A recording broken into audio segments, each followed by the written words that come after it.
yajja tetwamutegeera oba okitegeera kati kyembadde nsaba twaze wano okusupportinga Damasco twaze muliriza listen twaze kusupportinga Damasco cause eriwo ya concert ya Damasco kale banaye mwebale nnyo mukama abatuweero omukisa mpagala nnyo ku Bible temwerabira okujja ku kivulu kya Damasco fenga abayimbi tugenda kubaawo tukole ki supporting amina ate njagala twongere okuwagira nnyo gospel music yes ddala abayimbi na buli muweereza yenna alina kyakola ki kyakola n'abataneezuula kiki buweereza bwabwe bwennyini bwe buli tusaba mukama abawe ekisa obuweereza bwabwe babukole ki kubanga nga nsiibye njogera wano nga tukyali okuva we twakula nze ku nnyimba ezimu eza inspiringa abannamawulire nkyogedde nnyo ennyimba ezimu ezatu inspiringa nga tukyayimba nga tukyali baana bato olimba baluyitanga Yesu agamba jangu jangu nga bwoli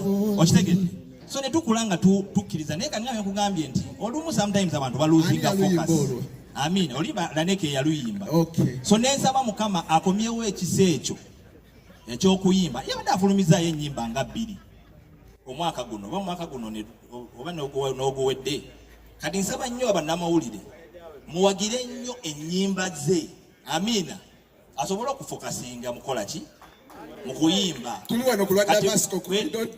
webale anti kyendiko nga bwe tuzza okuwagira ku ki Damasco ng'akola ki oba kandeezeyo kano kalango oba kakalowoozo bannamawulire kubanga abantu abamu balabika baagala nnyo obutaala bw'ebivulu oba ebivulu nga tebannaweza nnyimba za kuyimba kola bivulu mukoleyo ekivulu ky'okwogera abantu abamu bajje bakoleyo ekivulu nga boogera bwogeze mukama abampera omukisa Damasco ahume mukama tulabagane ku TikTok tulabagane ku TikTok mbuza laneke sako ekya president sako ekya president anti kyembuza kyekino nandibadde wano nga siri mukulembeze w'abayimbi ba gospel nandibadde ku kivulu kya Damasco nga siri mukulembeze balondo mulala ani gwe balondo oyo gwe simanyi anti kyembuza buuza buli ali wano ani president w'abayimbi ba gospel lwaki bakulabanga ow'obuvuyo ate obuvuyo ki bakujja mu ntebe ne weeremeza mu ntebe buuza ekibuuzo kyo lwaki bakulabanga ow'obuvuyo abayimbi bana ba gospel bakola ebivulu oba ne bitafuna bantu bagenda ku TikTok ate n'obakubirira mbuuza ekibuuzo biba bifunye abantu biba tebifunye bantu kyova olaba ku mulundi guno nagambye ekintu kanjetabemu oba okitegeera okubeera eri kozi nali Bulaaya nenkomawo mu kivulu kya muganda wange Titus Kuteesa nekifuna abantu 30 gundi juzi kupi Bulaaya naye alina ekivulu abadde wano ng'atulwanira mbu simanyi action talk yafuuka tooko ekintu kyagaana oba okitegeera twogera mazima oba okitegeera president Lanek ekinvumya abantu n'ekinyombesa kwogera mazima bwe nagambye Damasco jayo ekivulu Maverick City Kirk Franklin bajja ne mugamba blood kijje eyo sagala okaabe n'abantu bennyini aba worship house bayinza obutabeerayo ne babeera eri ku kivulu ky'Amerika oba okitegeera naye neŋŋamba bannayuganda batwagala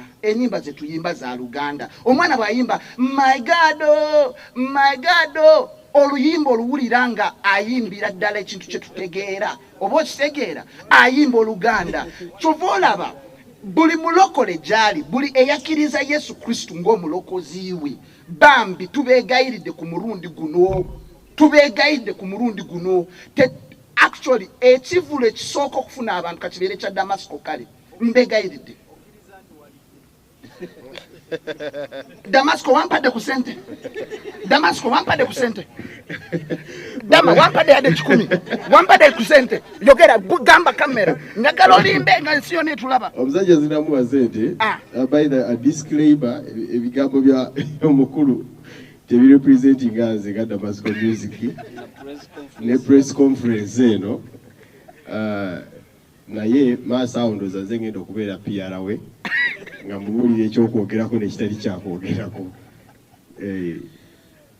so tukwaniriza naye ogera kwefuga nnaku zino ezisigaddeyo nga nze PR we toyogera ku bantu na bivulu by'abantu kati Dama kankubulira amazima bino byowooza soogera ku bivulu by'abantu Dama ebivulu byonna ebibaddeyo olowooza lwaki Bugembe tanakola kivulu mwaka guno olowooza lwaki Livingstone tanakola kivulu mwaka guno batya oba okitegeera era nze nkuba omulanga eri abasumba bonna mu Kampala Uganda musindika abantu ku worship house nga 17 bapromota mwenna banamawulire mwenna bali ku Christian media ne media zetuyite z'Abamisiri mwenna musindika abantu ku worship house kuluno tulina okulabisa kuluno tulina okulaga ensi nti tuwagera ekyaffe mbeegayiridde yes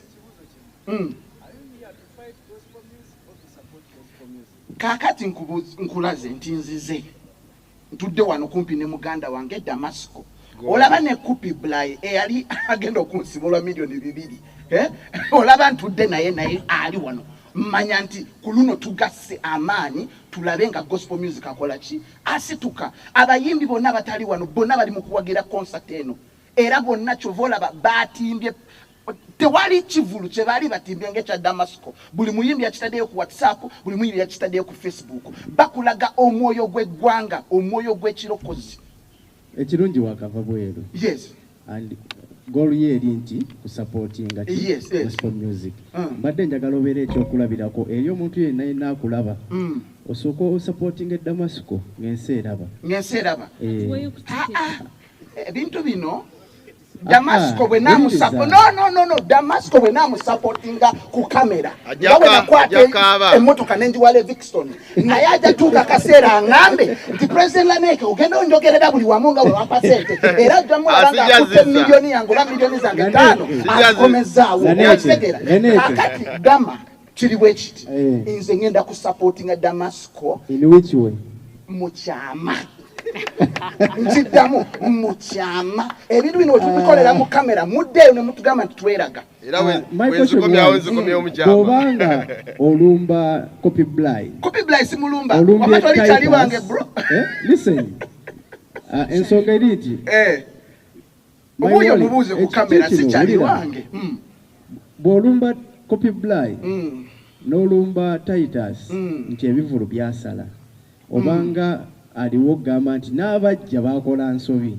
okay kati mbuuze ekibuuzo eno ensawo yakala ki ya green ekivulu bwe kiba kyasaze tugamba nti kyasaze tetusobola kibumbabumba ne bw'okuba kifaananyi ng'okwatidde no kamera ngaomukulembeze okozeeki okulaba nga ebivulu kyova olaba ndi wano Damasco tonsirisa ekivulu kyo bwe kinaasala ojja kudda wano okaaba amaziga twagala buli mulokole kyali asupportinga eddama tiketi $20 muzisobola twagala ssente sooka kati nnyo machaza ebibuuzo bingi naye mbadde nsaba nze ng'eyayise press eno tusigale ku mulamwa gwa press conference n'ebigitwala mu maaso n'okuwagira ebibuuzo ebiri personal and staff mbadde nsaba tubireke tuleme okubigendamu tutegeka ebivulu bino tutegeka these gatherings okusookera ddala olw'okuba nti tuli bayimbi ba gospel ekisooka kubeera kugulumiza Katonda kubeera kuterawo platform baana ba Mukama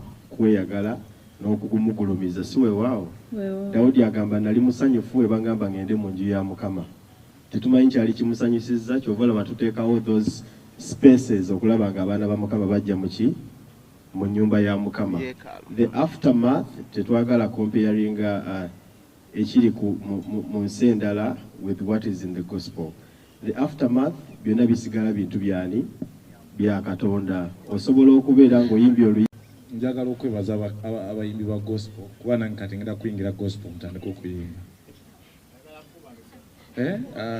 yebazibwe Mukama yebazibwe amina bampita rupi nkola n'ekyenda katonyeze munana Metro FM countdown esinga obunene mu ggwanga singa okuwulizibwa ne UBC oba TV gabasigi niyinza otujjako tugattako mu Uganda saawa zino so Damascus njagala omuntu atudde kasooka ategeere Damascus yani alina projects meka katalogo yeyimiridde etya okugenda mu kivulu era kivulu kyakumeka kuba oli ajja kwebuuza omusajja erinnya ddene okusinga endongo so katalogo yeyimiridde etya omuntu anajja mu kivulu era ekivulu enteekateekera etya ka CD wa live band ogenze oyogera katalogo nonzijukiza omukyali yagambye ekigambo philanthropist kankalubiddemu naye Damascus esanga yenze tebakubuzaabuza yenze gwolaba wano mu galubindi ne bweba teziriiko yenze okuyimba ngenda kuyimba ennyimba mpitirivu ddala nga nzimba live nga mperekeddwako n'emikwano gyange.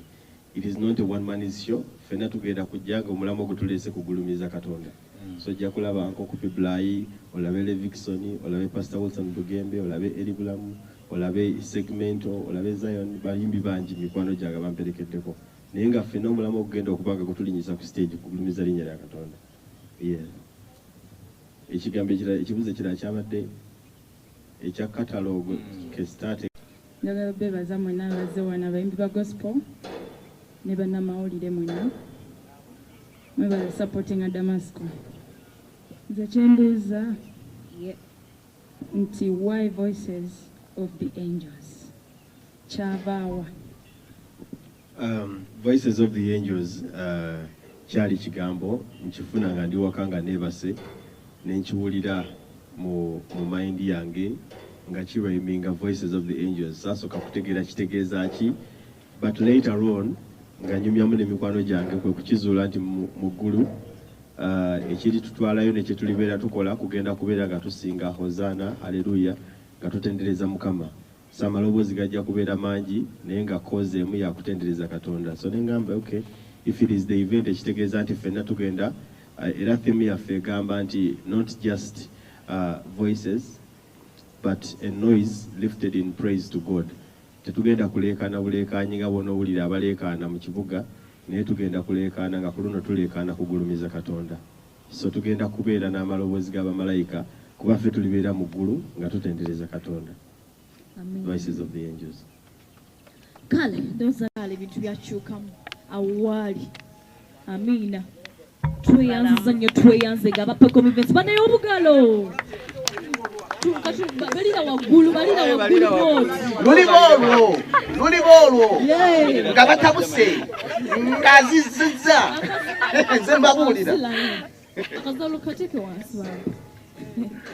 Damasco sesanga mukubalamu abalamu miliyoni 2 mu nfo kyekyo ssebo leka nkwatire ku bantu Mukama ibazibwe erinnya nze Eri Bulamu. Okusookera ddala nga njagala okwebaza mwenna abasobodde okubeera wano okusingira ddala abamawulire na buli omu alina kyacontributinga n'asuubira okubaako kyakola for this cause. Mwebale nnyo mwebalire ddala. Kyenyiza okwogerako kiri kimu nti ngenda kuyita bantu era ngenda basuubiza nti temugenda beera disappointed because Damasco ffenna tumumanyi, abatamumanyi ffe tumumanyi, so tubashuwalinga nti agenda ku deliveringa the best. Y'omu ku ba gospel artist abayimbi, bwetwogera ku bayimbi bwe bayita omuyimbi. So kyekyo kyenyiza okubagamba nga 17 August tubeere ku worship house mu parking lot bwe tugenda okubeera. Mukama bampeera omukisa. Amina. Queen Jojo ng'alabika bulungi. Okitegedde ennaku zino bintu byakyuka. Mukyala muto mulungi. Mukama yebazibwe. Bampita Queen Jojo, Director Peckham Events, ebeera Netherlands ne wano e Uganda.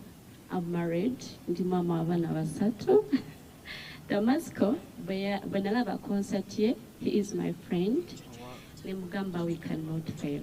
I will come and support you no matter what. Kyenyinza okugamba kuyita bantu mujje muwagire Damasco, mujje muwagire gospel music. Neyanziza. Baziwe nnyo mbeebaza okujja ekisookera ddala mikwano gyange bannamawulire mwebale kujja, mulala abayita ne mutajja naye mwebala olw'enkolagana over the years buli we mbayita tubeeko kye tusinkanira ne mujja. So mbeebaliza Mukama nti n'olwayiro muzze.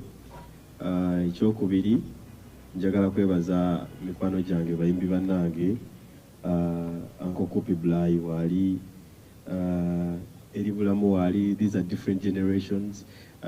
Zion waali, Sarah, Jamie, Isaiah, Emimael, Segmento, kiraga obumu ne baganda bange okusalawo okunkwasizaako.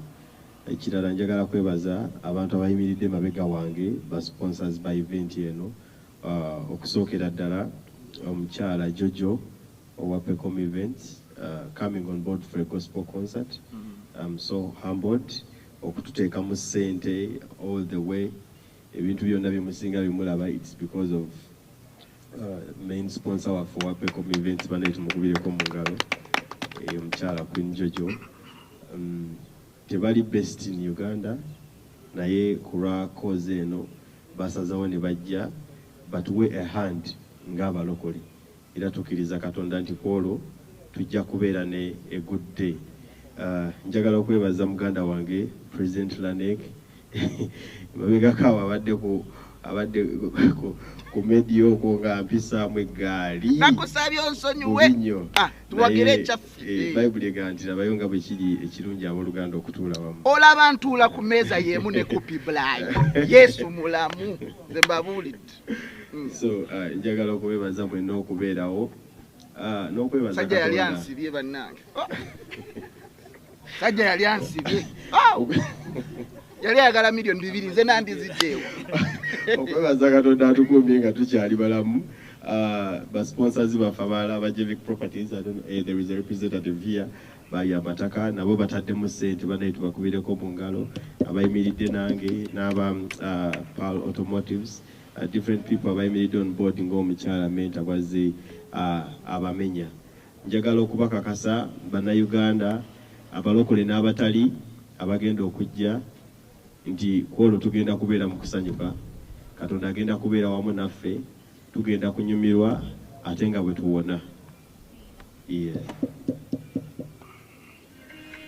Mikwano gyange abayimbi bangi abamperekeddeko literally tugenda kunyumirwa ng'abooluganda. Tewali nti wali wagenda okuba munne okumujja ku stage.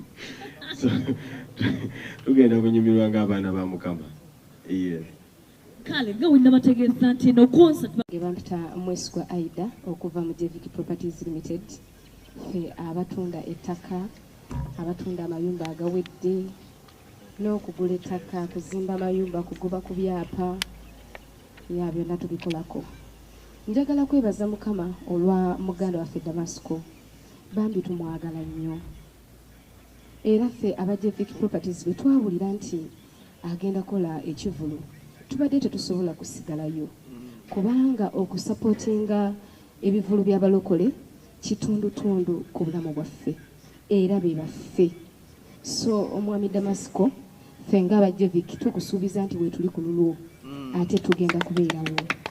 Mukama abampeere nnyo omukisa. Director wange omukulu Balamba Jeremiah abatumidde nnyo, abadde alina kubeerawo naye afunye ebimuddusizza emisinde. Tugenda eri abategesi b'ekivulu. Ekivulu kya ssente mmeka oba kya bwereere charity concert? Ekivulu okuyingira emitwalo 2 n'emitwalo 5 VIP n'emmeeza ya kakadde. Ba students singa alina ID bajja kusasula mutwalo. Kale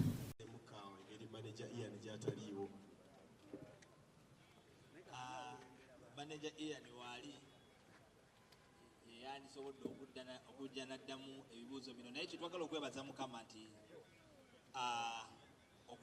okuva emabega Mukama alina omulimu gwagenze atuwa atukuza. Ekisooka kyekintu ky'okutegeka ebivulu nga tulina level gye tuteekawo organization kivulu okubeera nga kirwaninga